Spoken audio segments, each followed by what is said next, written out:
الحمدللہ رب العالمین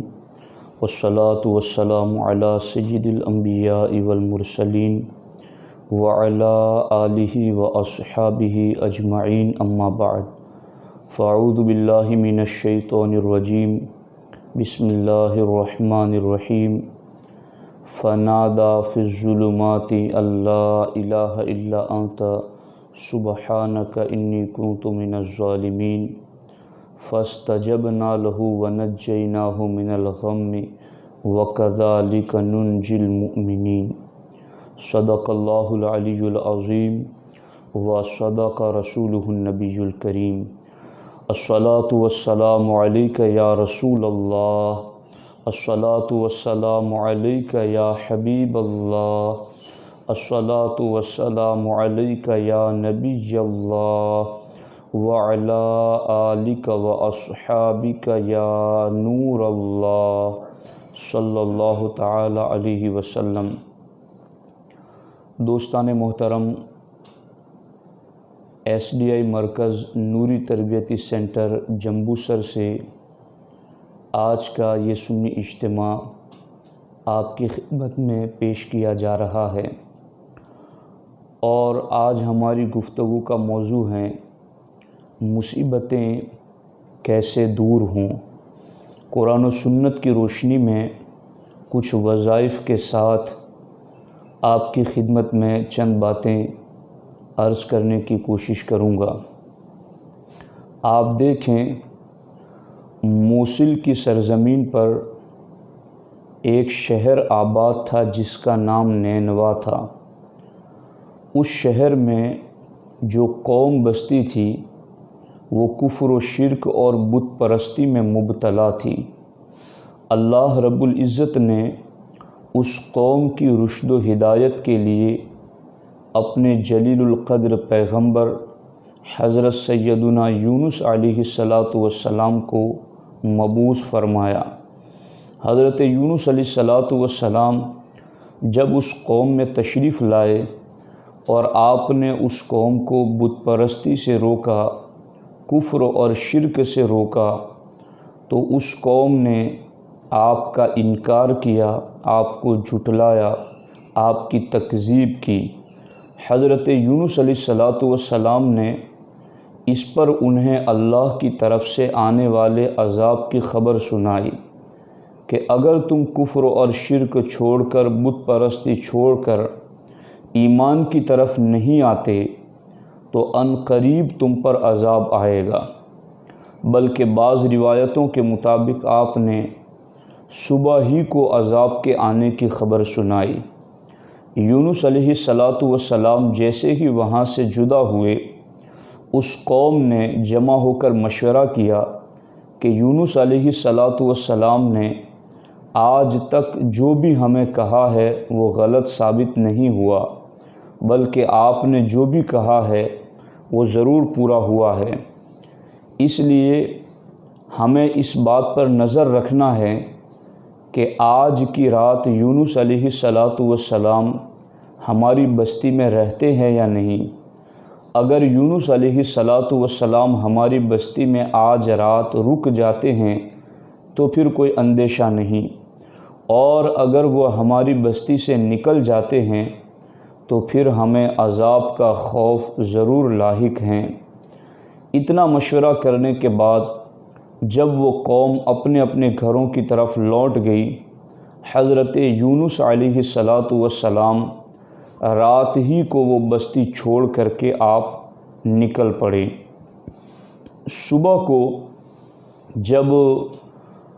گھنے بادل آسمان پر آنے لگے، نہایت مہیب اور خوفناک بادل، انہوں نے آسمان کو گھیر لیا اور پورے شہر کے چاروں طرف کناروں سے دھواں اٹھنے لگا۔ جب یہ عذاب کے آثار اور علامات عذاب انہوں نے دیکھی تو اب انہوں نے حضرت یونس علیہ السلام کو تلاش کرنا شروع کر دیا، مگر جب انہوں نے تلاش کیا اور آپ کو نہ پایا تو پھر انہوں نے ایک عظیم عالم دین جو اس قوم کے علماء میں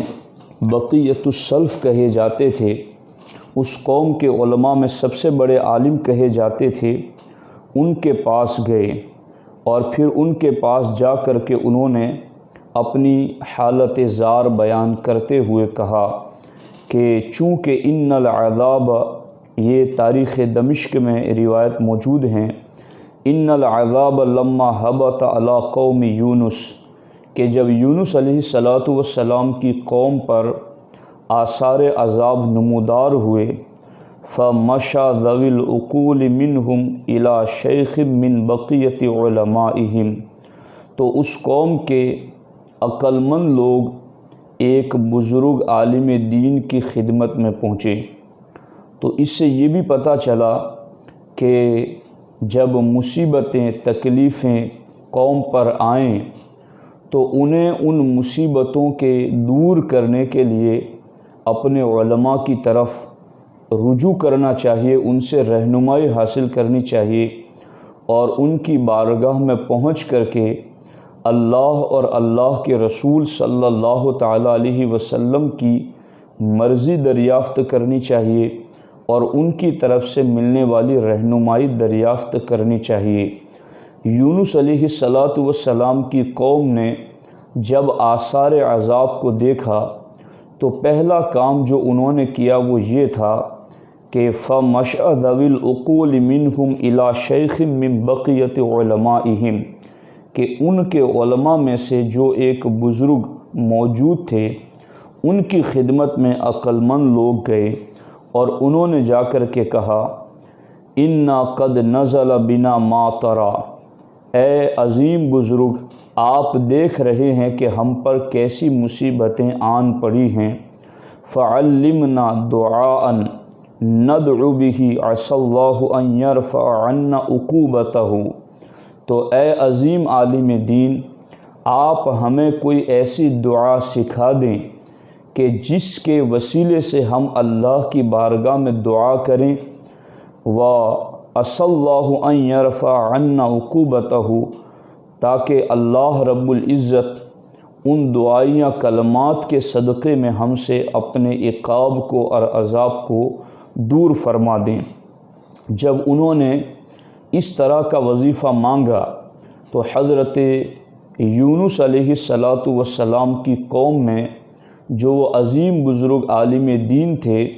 انہوں نے یہ وظیفہ انہیں عطا کیا، کہا قولو، یہ کہو، یا حی حین لا حی ویا حی تحیی الموتى ویا حی لا الہ الا انت۔ یہ وظیفہ حضرت یونس علیہ السلام کی قوم کے اس بزرگ عالم دین نے انہیں سکھایا، اور حضرت فضیل بن عیاض رحمۃ اللہ تعالیٰ علیہ کا قول ہے کہ جب شہر نینوا پر آثار عذاب نمودار ہوئے تو جس دعا کی برکت سے وہ عذاب کے آثار ٹل گئے وہ دعا یہ تھی، اللہم ان ذنوبنا قد عظمت و جلت وانت اعظم و اجل فافعل بنا ما انت اہلہ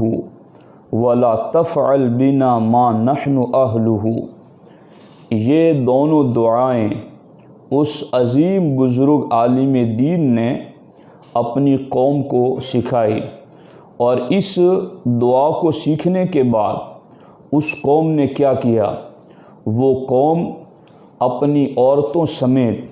اپنے بچوں سمیت، اپنے جانوروں کو لے کر کے بستی سے نکل کر جنگل کی طرف چل پڑے اور ٹاٹ کے نہایت موٹے اور سخت کپڑے پہن لیے، اور پھر عورتیں مردوں سے جدا ہو گئی، بچے ماؤں سے جدا ہو گئے، اور ہر کوئی گڑ گڑا کر کے رب کی بارگاہ میں معافی مانگتے ہوئے اس بات کا اعلان کرنے لگا کہ ہم اس پر ایمان لائے جس پر یونس علیہ السلام ایمان لائے۔ اتنا کہنے کے بعد وہ رک نہیں گئے، بلکہ انہوں نے آگے آپس میں ایک دوسرے کے ساتھ جو زیادتی کی تھی وہ بھی معافی تلافی کرائی، اور اسی کے ساتھ ساتھ جو مالی حقوق کا معاملہ تھا اسے بھی انہوں نے ایک دوسرے کے ساتھ ادا کرنا شروع کر دیا، یہاں تک کہ اگر کسی نے کسی کا پتھر اٹھا کر اپنی دیوار میں چن لیا تھا تو اس نے پوری دیوار گرا کر کے وہ پتھر اس کو واپس کر دیا، یہاں تک کہ انہوں نے آپس کے حقوق بھی معاف کرائے، مالی حقوق جتنے آتے تھے وہ بھی انہوں نے واپس کر دیے، اور پھر اللہ رب العزت کی بارگاہ میں انہوں نے گڑ گڑا کر عجز و انکساری کے ساتھ اللہ رب العزت کی بارگاہ میں انہوں نے توبہ کی اور ایمان کا اور ایمان پر استقامت کا اظہار کیا، تو پھر اللہ رب العزت نے قرآن مجید میں ان کا ذکر ان لفظوں سے ارشاد فرمایا، فلولا كانت قرية آمنت فنفعها ایمانها الا قوم یونس، کوئی بستی ایسی نہیں گزری ہیں جو عذاب یا آثار عذاب دیکھ کر ایمان لائے اور ان سے عذاب دور کیا گیا ہو، الا قوم یونس، ہاں یونس علیہ السلام کی ایک قوم ہے، لما آمنوا کشفنا عنہم عذاب الخزی فی الحیات الدنیا، کہ جب وہ ایمان لائے تو ہم نے ان سے دنیا میں ذلت کا عذاب اٹھا دیا۔ تو آپ دیکھیں یہاں پر ہمارے لیے اس میں نصیحت یہ ہے کہ جس طرح سے مصیبتوں کے آنے پر اس قوم نے اہل علم کی طرف رجوع کر کے دینی رہنمائی حاصل کی، آج بھی ہماری قوم پر لازم ہے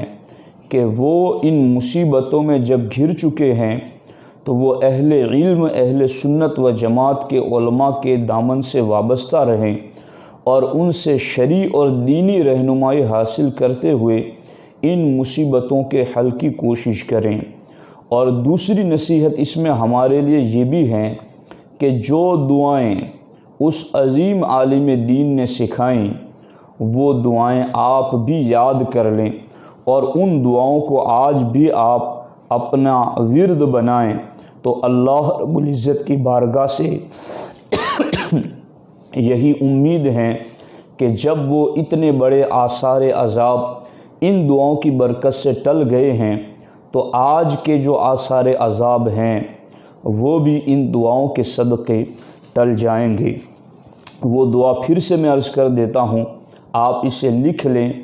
یاد کر لیں اور اسے کثرت کے ساتھ پڑھتے رہیں۔ پہلی دعا یہ تھی، یا حیو حین لا حی ویا حیو تحیی الموتى ویا حیو لا الہ الا انت، اور دوسری دعا جو تھی وہ یہ ہیں، اللہم ان ذنوبنا قد عظمت وجلت وانت اعظم واجل فافعل بنا ما انت اہلہ ولا تفعل بنا ما نحن اہلہ۔ اگر یہ دعائیں آج بھی ہم نے یاد کر لیں اور پھر ہم نے اسی کے مطابق عمل شروع کیا تو اللہ رب العزت کے رحم و کرم سے امید ہیں کہ کل بھی اس کی بارگاہ میں رجوع کرنے سے، گریہ وزاری کرنے سے، سچی توبہ کرنے سے اس نے عذاب کو ٹال دیا تھا، آج بھی وہ ان آثار عذاب کو ضرور دور فرما دے گا۔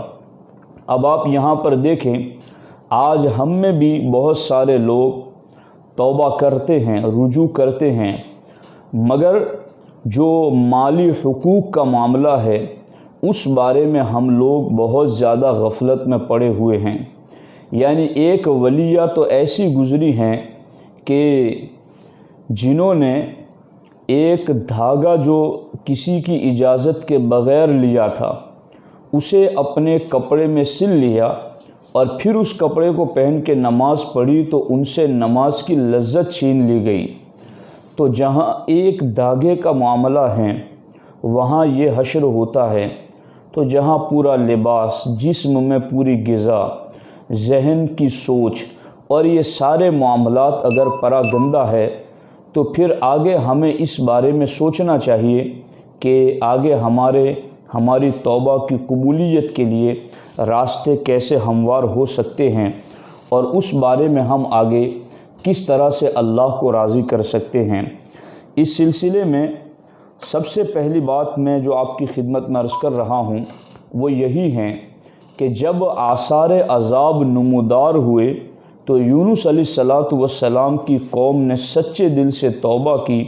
حقوق معاف کرائے، مالی حقوق بھی اور جانی حقوق بھی، تو اللہ کے رحم و کرم نے انہیں سنبھالا دیا۔ آج بھی یہ جتنے بھی آثار عذاب ہم دیکھ رہے ہیں کہ ملک کی سرزمین وسعت کے باوجود تنگ ہو رہی ہیں، رزق کے اسباب کی کثرت کے باوجود فقر و فاقہ کشی اور تنگ دستی بڑھتی جا رہی ہیں، اور اس کے علاوہ کورونا وائرس اور دیگر مہلک بیماریوں میں لوگوں کا مبتلا ہونا بعید نہیں کہ یہ بھی عذاب کی علامات میں سے ہوں، بعید نہیں کہ یہ بھی آثار عذاب اور علامات عذاب میں سے ہوں۔ تو پھر ہمیں وہی کرنا ہے جو یونس علیہ السلام کی قوم نے کیا، اور کثرت سے استغفار، توبہ، رجوع، اور پھر اللہ رب العزت کی بارگاہ میں تسبیح و تہلیل کرنا ہے۔ اسی کے ساتھ ساتھ جب یونس علیہ السلام اس قوم سے نکل گئے اور جب قوم نے تلاش کیا اور آپ کو نہ دیکھا، تو یونس علیہ السلام کی قوم نے سمجھا کہ اب ہم پر عذاب ضرور آئے گا۔ اسے پتہ چلا، اس قوم کا بھی یہ یقین تھا کہ نبی جس بستی سے رخ موڑ لیتے ہیں، نبی جس بستی سے اپنی توجہ ہٹا لیتے ہیں، پھر اس بستی کو عذاب میں مبتلا ہونے سے کوئی روک نہیں سکتا، پھر وہ بستی ضرور عذاب میں مبتلا ہو جاتی ہیں۔ تو کیا ہمارے ان اعمال کی وجہ سے کہیں ایسا تو نہیں کہ حضور سید عالم صلی اللہ تعالیٰ علیہ وسلم نے اپنا رخ انور ہم سے پھیر لیا ہے؟ آپ کثیر احادیث کا یہ مفہوم پائیں گے کہ سرکار دو عالم صلی اللہ تعالیٰ علیہ وسلم نے کسی داڑھی منڈے یہودی کو دیکھا تو سرکار نے اس کی طرف سے چہرہ پھیر لیا، وہ دوسری طرف آیا، سرکار نے ادھر سے بھی چہرہ پھیر لیا، چاروں سمت سے وہ پلٹ کر آیا، سرکار نے چاروں طرف سے اپنا چہرہ پھیر لیا۔ اس نے کہا آپ میری طرف اپنا چہرہ کیوں نہیں کرتے؟ تو سرکار دو عالم صلی اللہ تعالیٰ علیہ وسلم نے ارشاد فرمایا کہ تیری اس شکل کی وجہ سے میں تیری طرف اپنا چہرہ کرنا پسند نہیں کرتا۔ اس طرح احادیث میں آپ تلاش کریں گے تو بہت سارے معاملات ایسے ہیں جن پر سرکار دو عالم صلی اللہ تعالیٰ علیہ وسلم نے اپنی ناراضگی کا اظہار کرتے ہوئے اپنا چہرہ ان سے پھیر لیا۔ ایسے اعمال کی اور اعمال بد کی ایک طویل فہرست ہے۔ حاصل کلام یہ کہ ہر گناہ سے سرکار ناراض ہوتے ہیں، کبیرہ ہو یا صغیرہ پر اصرار ہو، سرکار دو عالم صلی اللہ تعالیٰ علیہ وسلم اس پر ناراض ہیں، اور جب نبی ناراض ہو کر رخ پھیر لیتے ہیں تو پھر اس قوم پر کیا اترتا ہے وہ آپ یونس علیہ السلام کی قوم کے حالات سے سن چکے ہیں۔ اس لیے خدا را کوئی ایسا عمل نہ کریں جس سے نبی ناراض ہو کر اپنا رخ ہم سے پھیر لیں۔ آگے دیکھیے آپ، یونس علیہ السلام جب اپنی قوم سے نکل کر کے آپ چل پڑے تو آپ سمندر کے قریب گئے، جہاں کشتی میں سوار ہو کر کے آپ دوسری طرف جانے لگے۔ اللہ رب العزت قرآن مجید میں ارشاد فرماتا ہے وَإِنَّ يُونُسَ لَمِنَ الْمُرْسَلِينَ اِذْ أَبَقَ إِلَى الْفُلْكِ الْمَشْحُونِ، کہ یونس علیہ السلام اللہ کے رسول ہیں اور وہ بھری ہوئی کشتی میں سوار ہوئے۔ اور پھر کیا ہوا؟ جب کشتی بیچ سمندر میں پہنچی، ہچکولے کھانے لگی، تو کشتی بان نے اعلان کیا کہ جب بھی کشتی میں ایسے حالات پیدا ہوتے ہیں تو ہم کسی ایک بندے کو کشتی سے اتار کر سمندر میں پھینک دیتے ہیں تاکہ اس ایک کی وجہ سے باقی لوگ ہلاکت سے بچ جائیں۔ اور پھر اس کے لیے انہوں نے قرعہ اندازی کی، فساہما، قرعہ اندازی کی، فکان من المدحضین، تو وہ دھکیلے ہوئے میں سے ہو گئے۔ یعنی یونس علیہ السلام کے لیے قرعہ اندازی کی گئی تو 3 مرتبہ یونس علیہ السلام کا نام ہی پرچی میں آیا، اور پھر یونس علیہ السلام سمندر میں تشریف لے گئے، اور جب آپ نے چھلانگ لگائی تو اللہ رب العزت قرآن مجید میں ارشاد فرماتا ہے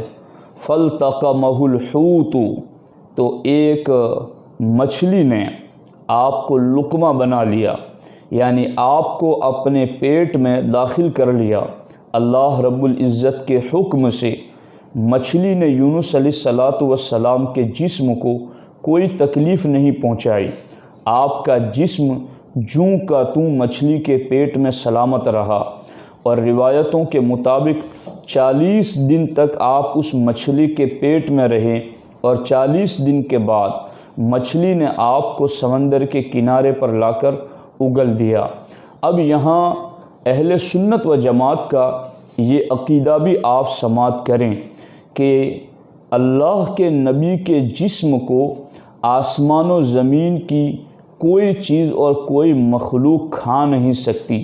اس کے جسم کو فنا نہیں کر سکتی۔ آپ کے سامنے اس پر میں چند شواہد پیش کرتا ہوں۔ حضرت ابراہیم علیہ السلام نار نمرود میں گئے، وہ بھڑکتی ہوئی آگ جس پر سے پرندہ گزرے تو جل کر گر جائے، ایسی آگ میں ابراہیم علیہ السلام گئے مگر وہ آپ کو جلا نہ سکی۔ اسی طرح سے حضرت یوسف علیہ السلام کو جب کنویں میں ڈال کر ان کے بھائی بھیڑیے کو پکڑ کر یعقوب علیہ السلام کے پاس لائے اور کہا کہ یہ بھیڑیا ہے جس نے آپ کے بیٹے یوسف کو کھا لیا ہے، یعقوب علیہ السلام نے بھیڑیے سے پوچھا کیا تو نے میرے بیٹے یوسف کو کھا لیا؟ تو وہ تھا بھیڑیا جانور، مگر اس نے اپنے عقیدے کا اظہار کرتے ہوئے کہا اے اللہ کے پیغمبر، اللہ نے کائنات کی ہر شے پر نبی کے جسم کا کھانا حرام کر دیا ہے، میری کیا مجال کہ میں حضرت یوسف علیہ السلام کے جسم کو کھا سکوں۔ اسی طریقے سے آپ حضرت سلیمان علیہ السلام کی بات دیکھیں۔ حضرت سلیمان علیہ السلام جب مسجد اقصی بنوا رہے تھے جنوں کے پاس، تو آپ کی موت کا وقت قریب آیا تو آپ ایک عصا پر ٹیک لگا کر کھڑے ہو گئے اور آپ نے اللہ کی بارگاہ میں دعا کی میرے اللہ، میرا دنیا سے جانا ان پر ظاہر نہ کرنا تاکہ یہ اسی طرح کام میں لگے رہیں۔ اب حضرت سلیمان علیہ السلام کے حوالے سے اللہ فرماتا ہے فَلَمَّا قَضَيْنَا عَلَيْهِ الْمَوْتَ مَا دَلَّهُمْ عَلَى مَوْتِهِ کہ حضرت سلیمان علیہ السلام لکڑی سے ٹیک لگا کر کھڑے رہے، یہاں تک کہ 100 سال تک آپ کھڑے رہیں، یہاں تک کہ دیمک نے لکڑی کو چاٹنا شروع کر دیا، اور پھر وہ لکڑی کو جب دیمک نے کھا لیا تو حضرت سلیمان علیہ السلام زمین پر تشریف لائیں۔ اب یہاں یہ بات قابل توجہ ہے کہ جو دیمک لکڑی کو کھا رہے ہیں وہ ایک بالشت کے فاصلے پر سلیمان علیہ السلام کا قدم ہے، اس قدم کو کیوں نہیں کھا رہی ہیں؟ اس قدم کو کیوں وہ فنا نہیں کر رہے؟ اس قدم کو کیوں اپنی غذا نہیں بنا رہی ہیں؟ تو اس دیمک کا بھی عقیدہ ہے نبی کے جسم کو کھانا اللہ نے ہر چیز پر حرام قرار دیا ہے۔ یہی معاملہ یونس علیہ السلام کی مچھلی کا ہے کہ اس مچھلی نے 40 سال تک 40 دن تک حضرت یونس علیہ السلام کو اپنے پیٹ میں رکھا مگر ان کے جسم کو کھایا نہیں۔ اسی لیے ہمارے نبی علیہ السلام ارشاد فرماتے ہیں ان اللہ حرم علی الارض ان تأکل اجساد الانبیاء فنبی اللہ حی یرزق کہ اللہ نے زمین پر حرام کر دیا ہے کہ وہ نبیوں کے جسموں کو کھائے، فنبی اللہ حی تو اللہ کے نبی زندہ ہے، یرزق انہیں رزق دیا جاتا ہے۔ اب یہاں ٹھہر کر کے جو ہماری عوام اہل سنت ہیں وہ بعض معاملات میں ایسی تشویش میں مبتلا ہو جاتی ہیں کہ وہ یہ کہتی ہیں کہ ہمیں پتہ نہیں چلتا کون حق پر ہیں، نمازیں سب پڑھتے ہیں، روزے سب رکھتے ہیں، زکاتیں سب دیتے ہیں، حج بھی سب کرتے ہیں، لباس چہرہ مہرہ بھی سب ایک جیسا رکھتے ہیں، تو پھر ہم کیسے مانیں کہ فلاں گروہ غلط ہیں، ان کے عقیدے غلط ہیں؟ تو یہاں ٹھہر کر کے آپ کو عقیدے کی شناخت کرنی پڑے گی۔ یہ وہ مقام ہیں جس کے بارے میں اسماعیل دہلوی نے اپنی کتاب تقویۃ الایمان میں لکھا ہے معاذ اللہ رب العالمین کہ نبی مر کر مٹی میں مل گئے ہیں۔ تو اب آپ دیکھیں، ایک طرف تو مچھلی نہ کھا کر بتا رہی ہے کہ ہماری مجال نہیں کہ ہم نبی کے جسم کو کھائیں، ایک طرف دیمک لکڑی کو کھا کر جسم سلیمان کو چھوڑ کر بتا رہی ہے ہماری مجال نہیں ہے کہ ہم جسم نبی کو کھا سکیں،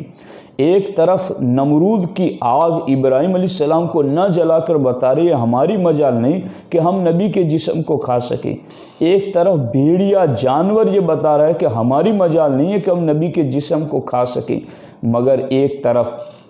امتی ہونے کا دعوے دار شخص وہ یہ کہہ رہا ہے کہ نبی مر کر کے مٹی میں مل گئے ہیں۔ میں تو یہ سمجھتا ہوں کہ اگر آج کسی بندے کو اس میں توہین نظر نہیں آتی کہ اس میں توہین نہیں ہے، تو آج کسی کا باپ یا کسی کی ماں کا انتقال ہو جائے تو اس سے اتنا کہو کہ تیرا باپ تو مر کے مٹی میں مل گیا، تیری ماں تو مر کے مٹی میں مل گئی، دیکھو اس کو اس میں توہین نظر آتی ہے یا نہیں آتی، اس میں اس کو کچھ برا لگتا ہے یا نہیں لگتا۔ بلا شبہ اگر غیرت اور حیا نام کی کوئی چیز اس میں موجود ہے تو پھر تو اس کو اس میں توہین نظر آئے گی۔ تو جب غیرت اپنے باپ کے حوالے سے ہو تو اس میں اسے توہین نظر آتی ہیں، تو پھر یہ تو ہمارے آقا علیہ الصلوۃ والسلام ہیں، پھر یہ تو نبیوں کے امام سلطان الانبیاء ہیں، سرور انبیاء ہے، سید المرسلین خاتم الانبیاء ہیں، ان کے حوالے سے اگر یہ کہیں کہ وہ تو مر کر مٹی میں مل گئے ہیں تو پھر یہ توہین کیوں نہیں ہے؟ اسی لیے ہم یہ بتاتے ہیں کہ یہ تو انسانوں کا اور مومنوں کا نہیں، یہ تو جانوروں کا بھی عقیدہ ہے کہ نبی مر کر مٹی میں نہیں ملتے، نبی ختم فنا نہیں ہوتے ہیں، بلکہ اللہ رب العزت ان کے پاک جسموں کی حفاظت فرماتا ہے۔ اور ہمارے نبی ارشاد فرماتے ہیں الانبیاء احیاء فی قبورہم وہم یصلون، انبیاء اپنی قبروں میں زندہ ہوتے ہیں اور وہ نماز ادا کرتے ہیں۔ تو یہ درمیان میں ایک عقیدے کے حوالے سے گفتگو آئی تو میں نے آپ کی خدمت میں عرض کر دی، اور یہاں پر ایک عقیدے کی دوسری بات یہ بھی ہے کہ حضرت یونس علیہ السلام کی مچھلی کے بارے میں احادیث میں آیا ہے، البدائع والثنائے اور دیگر تفاسیر میں یہ حدیث موجود ہیں۔ ہمارے نبی علیہ السلام ارشاد فرماتے ہیں کہ چند جانور جنت کے مستحق ہیں، ان میں حضرت یونس علیہ السلام کی مچھلی، وہ بھی جنت میں جائے گی اور اللہ اسے جنت عطا فرمائے گا۔ وجہ کیا ہے؟ وجہ یہ ہے کہ اس مچھلی نے یونس علیہ السلام کو 40 دن تک اپنے پیٹ میں رکھا، تو جو مچھلی 40 دن تک یونس علیہ السلام کو اپنے پیٹ میں رکھے وہ مچھلی تو جنتی ہیں، مگر وہ ماں سیدہ آمنہ رضی اللہ تعالی عنہا جن کے پیٹ میں نبیوں کے امام 9 مہینے تک رہیں، اور وہ باپ سیدنا عبداللہ رضی اللہ تعالیٰ عنہ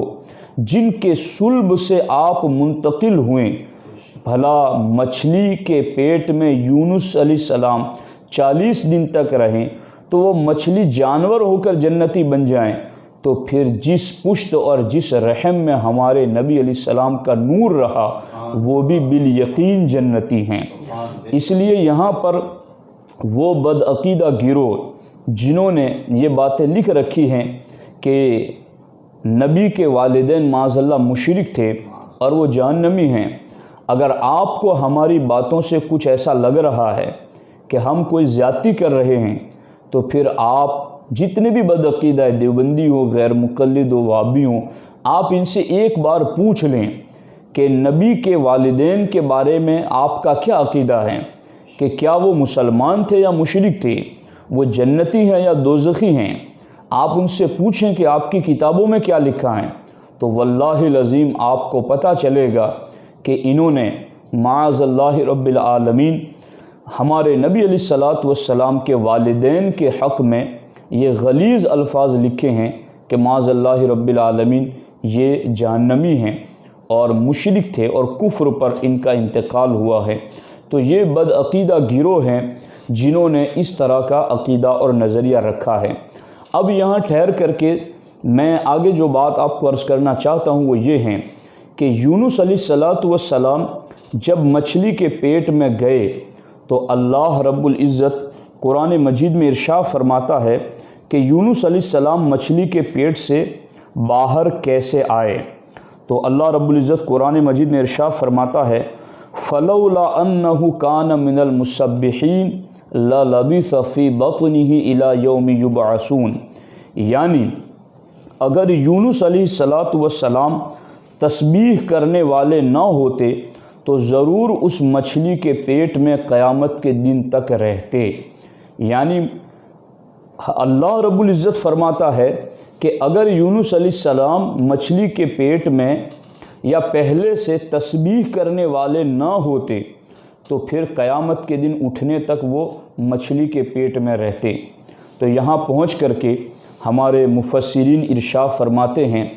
کہ بندہ اگر پہلے سے تسبیح پڑھتا رہتا ہے، اللہ کا ذکر کرتا رہتا ہے، اللہ کی یاد میں مشغول رہتا ہے، تو پھر مصیبت میں گھر بھی جائے تو اللہ اسے نجات عطا فرماتا ہے. یونس علیہ السلام کے بارے میں اور یہاں فرعون کے بارے میں ایک بات خاص طور پر قابل توجہ ہیں، اور وہ یہ ہیں کہ حضرت یونس علیہ السلام بھی سمندر میں مچھلی کے پیٹ میں گئے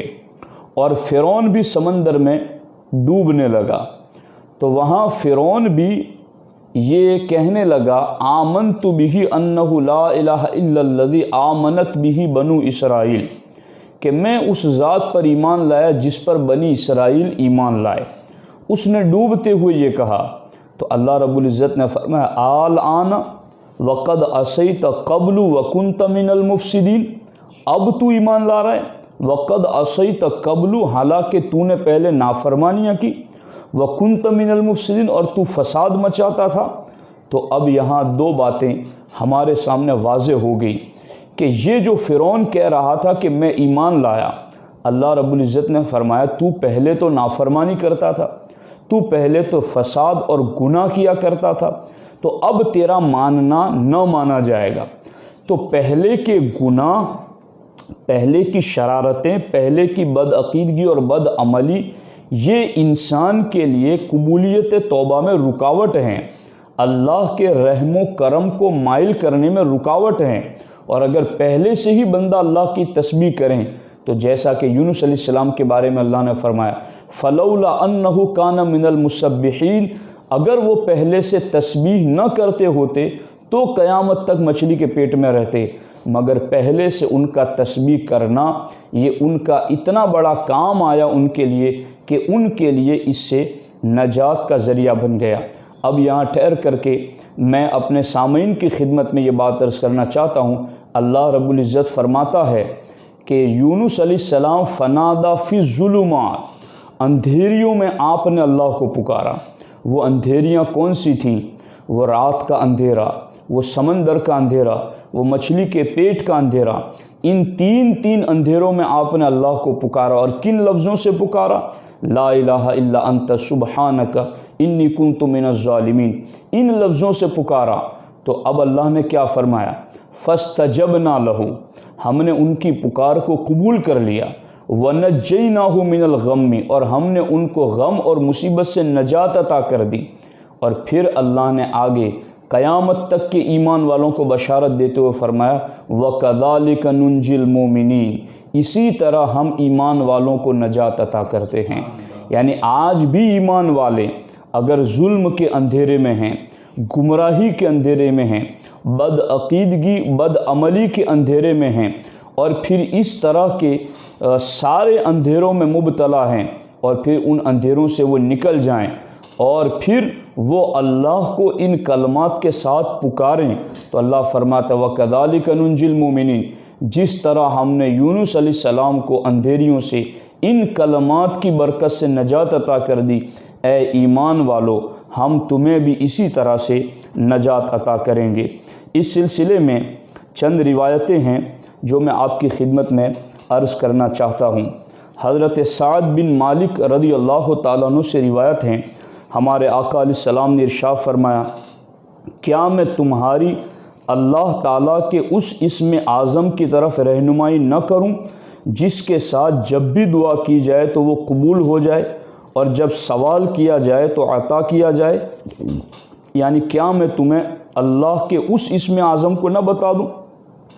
کہ اس اسم اعظم کے وسیلے سے دعا کرو تو قبول ہو جائے، سوال کرو تو عطا کیا جائے؟ پھر سرکار نے فرمایا کہ وہ اسم اعظم ہے لا الہ الا انت سبحانک انی کنت من الظالمین، جو انہوں نے 3 اندھیریوں میں 3 مرتبہ یونس علیہ السلام نے پڑھا تھا۔ ایک شخص نے عرض کیا یا رسول اللہ صلی اللہ علیہ وسلم، یہ حضرت یونس علیہ السلام کے ساتھ خاص تھی یہ دعا یا یہ تمام مسلمانوں کے لیے ہیں؟ تو ہمارے آقا علیہ السلام نے ارشاد فرمایا، کیا تم نے اللہ تبارک و تعالیٰ کا یہ ارشاد نہیں سنا؟ فَاسْتَجَبْنَا لَهُ وَنَجَّيْنَاهُ مِنَ الْغَمِّ وَكَذَلِكَ نُنْجِي الْمُؤْمِنِينَ۔ کیا تم نے یہ اللہ کا فرمان نہیں سنا کہ وَكَذَلِكَ نُنْجِي الْمُؤْمِنِينَ، ہم یوں ہی ایمان والوں کو نجات دیتے ہیں؟ تو یہ دعا اور اس دعا کا ملنے والا فیض یہ صرف یونس علیہ السلام کے ساتھ خاص نہیں ہے، میری امت بھی اگر یہ اسم اعظم پڑھ کر دعا کرے گی تو اللہ ان کی بھی دعا کو قبول فرمائے گا۔ اب یہاں ٹھہر کر کے حضرت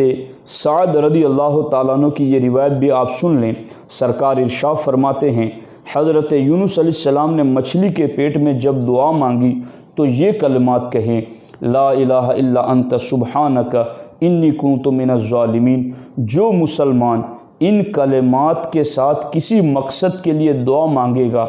اللہ تبارک و تعالیٰ اسے قبول فرمائے گا۔ حضرت سعد بن ابی وقاص رضی اللہ تعالیٰ عنہ سے روایت ہے، سرکار دو عالم صلی اللہ علیہ وسلم نے ارشاد فرمایا، کیا میں تمہیں ایسی چیز کے بارے میں خبر نہ دوں کہ جب تم میں سے کسی شخص کو کوئی مصیبت پہنچے یا دنیا کی بلاؤں میں کوئی مبتلا ہو جائے اور پھر اس دعا کے ذریعے سے وہ دعا کریں تو اللہ اس مصیبت اور بلا کو دور کر دے؟ سرکار دو عالم صلی اللہ علیہ وسلم سے عرض کی گئی، حضور کیوں نہیں، آپ وہ ضرور دعا ہمیں بتائیں۔ تو ہمارے آقا علیہ السلام نے فرمایا کہ وہ حضرت یونس علیہ السلام کی دعا لا الہ الا انت سبحانک انی کنت من الظالمین ہے۔ حضرت سعد بن مالک سے روایت ہیں، سرکار دو عالم صلی اللہ تعالیٰ علیہ وسلم نے ارشاد فرمایا، جو مسلمان اپنی بیماری کی حالت میں 40 مرتبہ لا الہ الا انت سبحانک انی کنت من الظالمین کے ساتھ دعا مانگے پھر وہ اس مرض میں فوت ہو جائے تو اسے شہید کا اجر دیا جائے گا، اور اگر تندرست ہو گیا تو اس کے تمام گناہ بخشے جا چکے ہوں گے۔ یعنی اگر کوئی آج کے دور میں یا بعد میں جب بھی اس بیان کو سنے، اگر کوئی بیماری میں مبتلا ہے تو وہ 40 مرتبہ لا الہ الا انت سبحانک انی کنت من الظالمین پڑھ لے۔ اس کا فائدہ یہ ہوگا کہ اگر اس کا انتقال ہو گیا اسی بیماری میں تو ان کلمات کی برکت سے اللہ اسے شہادت کا اجر عطا کرے گا، اور اگر اس کو تندرستی اور صحت یابی ہو گئی تو پھر یہ وظیفہ پڑھنا اس کے پچھلے صغائر گناہ کی معافی کا ذریعہ بھی بن جائے گا۔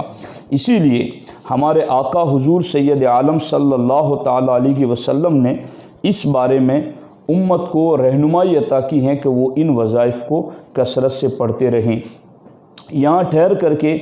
حضرت سیدنا شاہ عبدالعزیز محدث دہلوی رحمۃ اللہ تعالیٰ علیہ نے جو وظیفہ ذکر کیا ہے وہ میں آپ کو بتاتا ہوں۔ شاہ عبدالعزیز محدث دہلوی رحمۃ اللہ تعالیٰ علیہ ارشاد فرماتے ہیں، میرے والد محترم شاہ ولی اللہ محدث دہلوی رحمۃ اللہ تعالیٰ علیہ نے قضائے حاجات کے لیے، مشکلات اور مصائب کو دور کرنے کے لیے ایک وظیفہ دیا ہے، اور وہ وظیفہ یہ ہے کہ بندہ مومن 4 رکعت نماز ادا کریں، اور ان 4 رکعتوں میں سورہ فاتحہ کے بعد اسے کیا پڑھنا ہے؟ آپ ارشاد فرماتے ہیں کہ پہلی رکعت میں سورہ فاتحہ کے بعد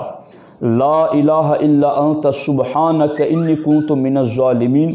فاستجبنا له ونجیناہ من الغم وکذالک ننجی المؤمنین۔ یہ اتنی آیتیں پہلی رکعت میں سورہ فاتحہ کے بعد 100 مرتبہ پڑھیں۔ دوسری رکعت میں سورہ فاتحہ کے بعد ربی انی مسنی الضر وانت ارحم الراحمین، اتنی آیت کو 100 مرتبہ دوسری رکعت میں سورہ فاتحہ کے بعد پڑھیں، اور تیسری رکعت میں سورہ فاتحہ کے بعد وَأُفَوِّضُ أَمْرِي إِلَى اللَّهِ إِنَّ اللَّهَ بَصِيرٌ بِالْعِبَادِ یہ آیت 100 مرتبہ پڑھیں، اور چوتھی رکعت میں سورہ فاتحہ کے بعد قَالُوا حَسْبُنَا اللَّهُ وَنِعْمَ الْوَكِيلُ 100 مرتبہ پڑھیں، اور پھر جب وہ چاروں رکعتیں مکمل کر کے سلام پھیر دے تو پھر 100 مرتبہ یہ آیت پڑھے ربی انی مغلوب فانتصر، اس آیت کو پڑھیں۔ شاہ عبدالعزیز محدث دہلوی رحمۃ اللہ تعالی علیہ ارشاد فرماتے ہیں کہ حضرت امام جعفر صادق رضی اللہ تعالی عنہ نے ارشاد فرمایا کہ یہ چاروں آیتیں اسم اعظم ہیں، جو ان کے وسیلے سے سوال کیا جائے گا اور جو دعا کی جائے گی اللہ اپنے فضل و کرم سے ضرور قبول فرمائے گا۔ تو اب آپ دیکھیں یہ آیتیں لا الہ الا انت سبحانک انی کنت من الظالمین والی آیتیں، ان میں اللہ رب العزت نے کس قدر برکتیں اور کس قدر عظمتیں اور شانیں رکھی ہیں۔ اس لیے سامعین، حاصل کلام آج کی گفتگو کا یہ نکلا کہ اگر آثار عذاب ہم دیکھ رہے ہیں، عذاب کی علامتیں دیکھ رہے ہیں، تو قرآن کی رہنمائی یہ ہے کہ استغفار کریں، معافی مانگے، اللہ کی بارگاہ میں رجوع کریں، اپنے حقوق بندوں کے اللہ کے ادا کرنا شروع کر دیں، کمی رہ جائے، کوتاہی رہ جائیں تو اسے درگزر اور معاف کرا لیں۔ یہ ایک ذریعہ ہے عذاب کے آثار اور علامتوں کو ٹالنے کا۔ اور دوسری چیز ہمیں آج کی نشست سے یہ بھی سیکھنے کو ملی کہ اگر ہم عذاب میں یا مصیبتوں میں مبتلا ہو گئے ہیں یا ہونے والے ہیں تو ہماری پہلی کی زندگی کی نیکیاں، تسبیح و تہلیل اور ہمارے اعمال صالحہ ہمارے لیے ان مصیبتوں میں گھرتے وقت یا گرنے کے بعد نجات کا ذریعہ اور سبب بنیں گے۔ اللہ رب العزت کی بارگاہ میں دعا ہے رب ذوالجلال ہمارے اس پروگرام کو اپنی بارگاہ میں قبول فرمائے، اور قرآن و سنت کا جو پیغام ہمارے نوری تربیتی سینٹر جمبو سر سے آپ کی خدمت میں پیش کیا جاتا ہے، آپ اس نوری تربیتی سینٹر کے لیے بھی دعا کریں، ہمارے ساتھیوں کے لیے دعا کریں تاکہ یہ اسی طرح سے آپ تک قرآن و سنت کا پیغام پہنچاتے رہیں۔ السلام علیکم ورحمۃ اللہ وبرکاتہ۔